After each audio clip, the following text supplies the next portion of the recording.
Hi friends, നമ്മുടെ YouTube ചാനലിലേക്ക് എല്ലാവർക്കും സ്വാഗതം. ഇന്ന് നമ്മൾ വീഡിയോയിലൂടെ പറയാൻ പോകുന്നത് ഇത് സാൻട്രോ സിംഗ് ആണ്. ഇതിൻ്റെ ഫ്രണ്ട് ഷോക്കിൻ്റെ, അതായത് ഫ്രണ്ട് സ്ട്രട്ടിൻ്റെ മൗണ്ടിങ്ങും അതിൻ്റെ കിറ്റുകളും മാറേണ്ടതായിട്ടുണ്ട്. എന്തിന് മാറുന്നു എന്ന് ചോദിച്ചു കഴിഞ്ഞാൽ, ടയറ് അൺഈവനായിട്ട് തേഞ്ഞു പോകും. അതായത് ടയർ കാണിക്കാം. ഇതാണ് അതിൻ്റെ ടയറ്. ഈ ടയറ് ഒരു സൈഡ് കൊണ്ട് നല്ലപോലെ ചെത്തി അങ്ങ് തേഞ്ഞു പോയിട്ട് ടയറിൽ ഫുള്ള് ക്രാക്ക് വരെയായി, അതായത് കമ്പി തെളിഞ്ഞു. ഓക്കെ, അതിൻ്റെ കാരണം നമ്മൾ ഷോക്കിൻ്റെ മൗണ്ടിങ് പോയതാണ്. ഇതിൻ്റെ ഷോക്കിൻ്റെ മൗണ്ടിങ്ങിലാണ് അതിൻ്റെ റബ്ബറിൻ്റെ എല്ലാം വരുന്നത്. അപ്പോൾ അതിൻ്റെ ഷോക്കിൻ്റെ മൗണ്ടിങ് നമുക്ക് മാറേണ്ടതായിട്ടുണ്ട്. ഓക്കെ, ഈ മൗണ്ടിങ് ശരിക്കും ഇതിനുള്ളിൽ വരുന്ന റബ്ബർ, ഇതാണ് അതിൻ്റെ മൗണ്ടിങ് വരുന്നത്. ഇതിൻ്റെ റബ്ബർ താന്നുപോയി, മീൻസ് കുറേ യൂസ് ചെയ്ത് ഇതങ്ങ് ഒതുങ്ങി താഴോട്ട് പോയി. അപ്പം ഇത് ഒതുങ്ങി താഴോട്ട് പോകുന്ന അവസ്ഥയിൽ ക്യാമ്പറിന് ഔട്ടായിട്ട് ടയറിൻ്റെ ഒരു എഡ്ജ് റോഡുമായിട്ട് ഗ്രിപ്പ് കൂടുതൽ വന്നിട്ടാണ് ടയർ തേയുന്നത്. ഓക്കെ, നമ്മൾ അലൈൻമെൻറ്റ് ചെയ്താലും ടയർ തേയ്മാനം മാറില്ല. കാരണം ക്യാമ്പർ അലൈൻമെൻറ്റ് ചെയ്യുമ്പോൾ നമ്മൾ ടോയാണ് ചെയ്യുന്നത്. ഓക്കെ, ടോ ചെയ്തിട്ട് ഇതിൽ കാര്യമില്ല, ക്യാമ്പറാണ് കറക്റ്റായിട്ട് നിൽക്കേണ്ടത്. അപ്പോൾ ഇതിൻ്റെ മൗണ്ടിങ് മാറേണ്ടതാണ് ഫസ്റ്റ് ചെയ്യേണ്ടത്. ഓക്കെ, നമുക്ക് ഇതിൻ്റെ മൗണ്ടിങ് മാറാനായിട്ട് ഷോക്ക് അഴിച്ചെടുക്കണം. ഈ 3 നട്ട് നമുക്ക് അഴിച്ചെടുക്കണം. അതുപോലെ തന്നെ ഇവിടെ വരുന്ന ഷോക്കിൻ്റെ 2 ബോൾട്ട് ആൻഡ് നട്ട് അഴിച്ചെടുത്ത് കഴിഞ്ഞാൽ നമുക്ക് സിമ്പിളായിട്ട് ഷോക്ക് ഊരിയെടുക്കാം. ഓക്കെ, അപ്പോൾ ഷോക്ക് അഴിച്ചെടുത്തിട്ടുണ്ട്. ഫസ്റ്റ് നമ്മൾ ഷോക്ക് അഴിച്ചെടുത്ത് കഴിഞ്ഞാൽ ഈ നട്ട് ലൂസ് ചെയ്യുക. 19 നട്ട് ലൂസ് ചെയ്യുക. കാരണം അഴിച്ചെടുക്കുന്നതിന് മുമ്പായിട്ട് ഈ നട്ട് ലൂസ് ചെയ്യുക. അത് കഴിഞ്ഞിട്ട് സ്പ്രിംഗ് കംപ്രസർ ലോഡ് ചെയ്യുക. നട്ട് അഴിച്ചെടുത്തിട്ട് മൗണ്ടിങ് ഊരി എടുക്കുക. ഓക്കെ, നമുക്ക് ആദ്യം സ്പ്രിംഗ് കംപ്രസർ ലോഡ് ചെയ്തിട്ട് ഷോക്കിന് നമുക്ക് ഫ്രീ ആക്കണം. ഓക്കെ, അത് കഴിഞ്ഞ് മൗണ്ടിങ്, അതിൻ്റെ കിറ്റുകൾ, ബൂട്ടുകൾ എല്ലാം നമുക്ക് മാറേണ്ടതായിട്ടുണ്ട്. ഓക്കെ, നമ്മളിപ്പോൾ സ്പ്രിങ് കംപ്രസ് ചെയ്തിട്ട് നമ്മൾ മൗണ്ടിങ് ഫ്രീ ആക്കിയിട്ടുണ്ട്. ഓക്കെ, അത് കഴിഞ്ഞിട്ട് നമ്മൾ നട്ട് അഴിച്ചെടുക്കുക. ഓക്കെ, ഇതാണ് അതിൻ്റെ മൗണ്ടിങ്. ഇതിലാണ് ബെയറിങ്, ഇതാണ് അതിൻ്റെ ബെയറിങ്. ഇതാണ് ആ ബെയറിങ് അറ്റാച്ച് ആയിട്ടാണ് മൗണ്ടിൽ വരുന്നത്. മൗണ്ട് നോക്കിയാൽ മനസ്സിലാവും, ഫുള്ളകത്ത് ഇറങ്ങിപ്പോയി.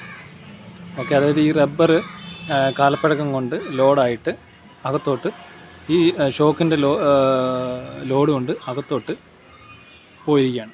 അപ്പോൾ അങ്ങനെ വരുന്ന സമയത്ത് വീലിന് ചരിവ് വന്നിട്ട് ക്യാമ്പർ ഔട്ടാവും. അങ്ങനെയാണ് ടയറിന് തേയ്മാനം വരുന്നത്. ഓക്കെ, നമുക്ക് പുറത്തുനിന്ന് നോക്കിക്കഴിഞ്ഞാൽ അങ്ങനെ പൊട്ടിക്കിടക്കുന്നതൊന്നും കാണില്ല. പക്ഷേ ഇതിൻ്റെ മൗണ്ടിങ് റബ്ബർ വീക്കായിട്ട് അകത്തോട്ട് ഇറങ്ങിയിട്ടാണ് ക്യാമ്പർ ഔട്ട് വരുന്നത്. ഓക്കെ, അപ്പോൾ നമുക്ക് ഈ മൗണ്ടിങ് മാറേണ്ടതായിട്ടുണ്ട്. അതുപോലെ തന്നെ ബെയറിങ്ങിൽ ഗ്രീസ് ചെയ്ത് കയറ്റേണ്ടതായിട്ടുണ്ട്. സിമ്പിളായിട്ട് നമുക്ക് എടുക്കാവുന്നതേ ഉള്ളൂ. ഓക്കെ, അതുപോലെ തന്നെ കിറ്റിൻ്റെ കൂട്ടത്തിൽ നമുക്ക് ഈ റബ്ബർ, സ്പ്രിങ്ങിൻ്റെ ലോഡിങ് റബ്ബർ മാറ്റേണ്ടതായിട്ടുണ്ട്. ഇതൊക്കെ ക്ലീൻ ചെയ്ത് ഗ്രീസ് ചെയ്ത് ഫിറ്റ് ചെയ്യേണ്ടതായിട്ടുണ്ട്. ഓക്കെ, നമുക്കിനി ക്ലീൻ ചെയ്യാം. ഓക്കെ, നമ്മളിപ്പോൾ എല്ലാം തുടച്ച് വെച്ചിട്ടുണ്ട്. ഓക്കെ, ഇപ്പോൾ ഇതാണ് ഇതിൻ്റെ പുതിയ മൗണ്ടിങ്, നമ്മൾ ഫിറ്റ് ചെയ്യാൻ പോകുന്ന മൗണ്ടിങ്.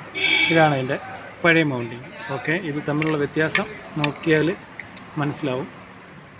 ഇത് താഴോട്ട് ഇറങ്ങിയിട്ടുണ്ട്, അതേപോലെ തന്നെ ഇത് മുകളിൽ നിൽക്കുകയാണ്. മീൻസ് ഈ പഴയ മൗണ്ടിങ് ഷോക്കിൻ്റെ ലോഡ് കൊണ്ട് താഴോട്ട് ഇറങ്ങിയിട്ട് റബ്ബർ ബൾജായിട്ട് പോയതാണ്. അങ്ങനെയാണ് ക്യാമ്പറിന് ഔട്ട് വന്നിട്ട് ഇത് ടയർ തേയാനുള്ള കാരണം. ഇതാണ് പുതിയ മൗണ്ടിങ്. അതുപോലെ നമുക്ക് അകത്ത് നോക്കിയാൽ അതിൻ്റെ വ്യത്യാസം നല്ലപോലെ മനസ്സിലാവും. ഈ ഭാഗം മെറ്റലിനോട് അടുത്ത് നിൽക്കുന്നു. മീൻസ് അവിടെ നിന്ന് ഇങ്ങോട്ട് റബ്ബർ തള്ളി ഓൾറെഡി വന്നിരിക്കുകയാണ്. ഇതിന് ആ വ്യത്യാസമില്ല. ഓക്കെ, ഇതാണ് ഇതിൻ്റെ മൗണ്ടിങ് പോകാനുള്ള കാരണം. മൗണ്ടിങ് നമ്മൾ നോക്കിക്കഴിഞ്ഞാൽ പൊട്ടലോ അങ്ങനെയുള്ള കാര്യങ്ങളൊന്നും കാണില്ല. ഓക്കെ, ഈ ടയർ തേയാനുള്ള മെയിനായിട്ടുള്ള കാരണം ഈ മൗണ്ടിങ്ങിൻ്റെ പ്രശ്നം കൊണ്ടാണ്. ഓക്കെ, നമ്മൾ അലൈൻമെൻറ്റ് ചെയ്തിട്ടും ടയർ തേയുന്നുണ്ടെന്നുണ്ടെങ്കിൽ ഈ മൗണ്ടിങ്ങിൻ്റെ പ്രശ്നം കൊണ്ടാണ് ടയർ തേയുന്നത്. ഇനി നമുക്കത് ഫിറ്റ് ചെയ്യാം. നമുക്ക് സ്പ്രിങ്ങിൻ്റെ ഇവിടെ വരുന്ന അതിൻ്റെ റബ്ബർ മാറ്റേണ്ടതായിട്ടുണ്ട്. പഴയ റബ്ബർ പൊട്ടിയിട്ടാണ് സ്പ്രിങ് ലോഡായിട്ട് ഈ പാടിവിടെ വന്നത്. ഓക്കെ, അതിനായിട്ട് നമുക്ക് പുതിയത് മാറ്റേണ്ടതായിട്ടുണ്ട്. മാറ്റാൻ വേണ്ടിയിട്ട് നമുക്കിവിടെ അതിനുള്ള ലോക്കുണ്ട്, 3 ലോക്ക് വരുന്നുണ്ട്. ആ ലോക്ക് കറക്റ്റായിട്ട് ഈ വെട്ടിൽ ഈ പോർഷൻ വന്ന് നിന്ന് കഴിഞ്ഞാൽ ആ ലോക്ക് സെയിം ആവും. ഓക്കെ, അത് കഴിഞ്ഞാൽ നമുക്കത് സിമ്പിളായിട്ട് കയറ്റിയിടാവുന്നേ ഉള്ളൂ. ഓക്കെ,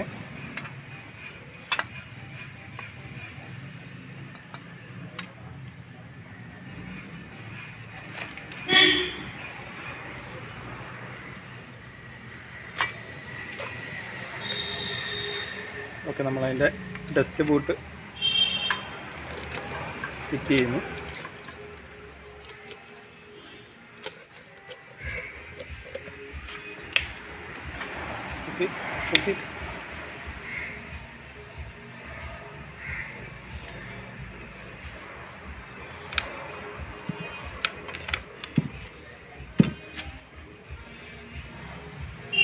ഡസ്റ്റ് ബൂട്ട് ഫിറ്റ് ചെയ്ത് കഴിഞ്ഞാൽ നമുക്കിത് കയറ്റി വെക്കാം.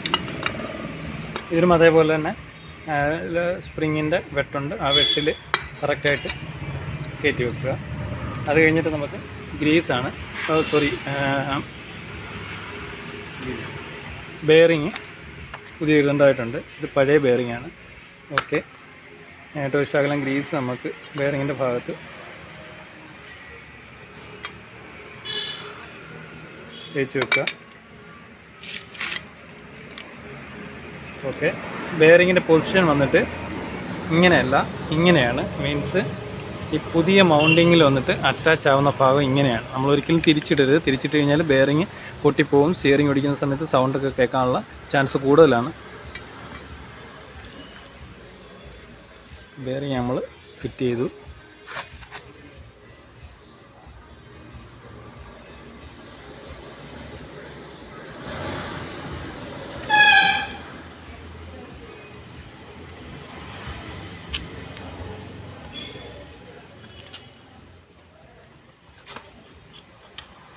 നമുക്ക് ഡയറക്റ്റ് മൗണ്ടിങ്, പുതിയ മൗണ്ടിങ് ഫിറ്റ് ചെയ്യാം. മൗണ്ടിങ്ങിന് ഒരു വെട്ട് ലോക്കുണ്ട്. ഈ വെട്ട് ഇവിടെയായിട്ട് മാച്ചാവണം, എന്നാൽ മാത്രമേ താഴോട്ട് ഇറങ്ങിപ്പോവുള്ളൂ.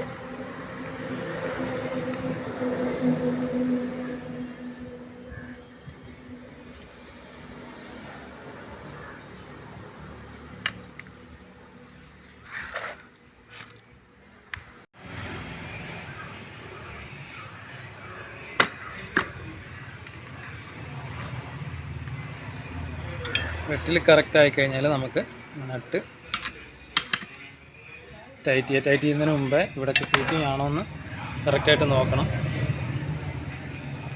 ഓക്കെ, റബ്ബർ കറക്റ്റാണ്. അതുപോലെ തന്നെ നമ്മൾ താഴെ സ്പ്രിങ് ലോഡ് ചെയ്യുന്ന സമയത്ത് താഴെ സ്പ്രിങ്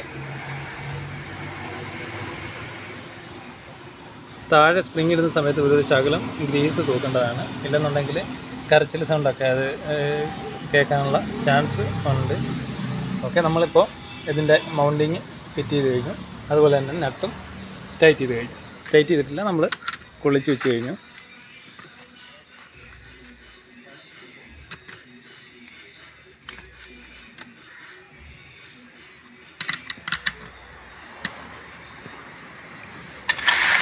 ഓക്കെ, ഇനി നമുക്ക് സ്പ്രിങ് കംപ്രസർ ലൂസ് ചെയ്യുക. അതുപോലെ തന്നെ ഈ നട്ട് ലാസ്റ്റ് ഫുൾ ടൈറ്റ് ചെയ്യണം. ചെയ്ത് കഴിഞ്ഞിട്ട് വണ്ടിയിൽ ഫിറ്റ് ചെയ്യുക. ഓക്കെ, ഇപ്പോഴും നമുക്ക് അറിയാൻ സാധിക്കും ഇവിടുത്തെ മൗണ്ടിങ്ങിൻ്റെ ഗ്യാപ്പ്, അതേപോലെ തന്നെ പഴയ മൗണ്ടിങ്ങിൻ്റെ ഗ്യാപ്പ്. ഓക്കെ, അപ്പോൾ മെയിനായിട്ട് നമ്മുടെ ഒരു സൈഡ് മാത്രം നല്ലപോലെ ചെത്തി തേയുന്നുണ്ടെങ്കിൽ ഈ മൗണ്ടിങ്ങിൻ്റെ പ്രശ്നമാണ് വരുന്നത്. മിക്കവാറും ഉള്ള വണ്ടികളിലെല്ലാം ഈ ഒരു മൗണ്ടിങ് കംപ്ലൈൻ്റ് ഉണ്ടെങ്കിൽ അലൈൻമെൻറ്റ് ചെയ്താൽ കൂടിയും ടയർ തേയും. അലൈൻമെൻറ്റ് ചെയ്താലും ടയർ തേയുന്നുണ്ടെങ്കിൽ നമ്മൾ ഷോക്കിൻ്റെ മൗണ്ടിങ് ആണ് നോക്കേണ്ടത്. ഇത് സാൻട്രോ സിങ് ആണ്. ഓക്കെ, ഇപ്പോൾ നമ്മൾ സിമ്പിളായിട്ട് എങ്ങനെയാണ് സാൻട്രോ സിങ്ങിൻ്റെ മൗണ്ടിങ്, അതുപോലെ തന്നെ കിറ്റുകൾ, ഷോക്കിൻ്റെ കിറ്റുകൾ മാറുന്നത് എങ്ങനെയാണെന്ന് വീഡിയോയിലൂടെ മനസ്സിലാക്കിയെന്ന് വിചാരിക്കുന്നു. വീഡിയോ ഇഷ്ടപ്പെട്ടിട്ടുണ്ടെങ്കിൽ ഷെയർ ചെയ്യുക, ലൈക്ക് ചെയ്യുക, കമൻറ്റ് ചെയ്യുക, സബ്സ്ക്രൈബ് ചെയ്യുക. Okay, thank you for watching.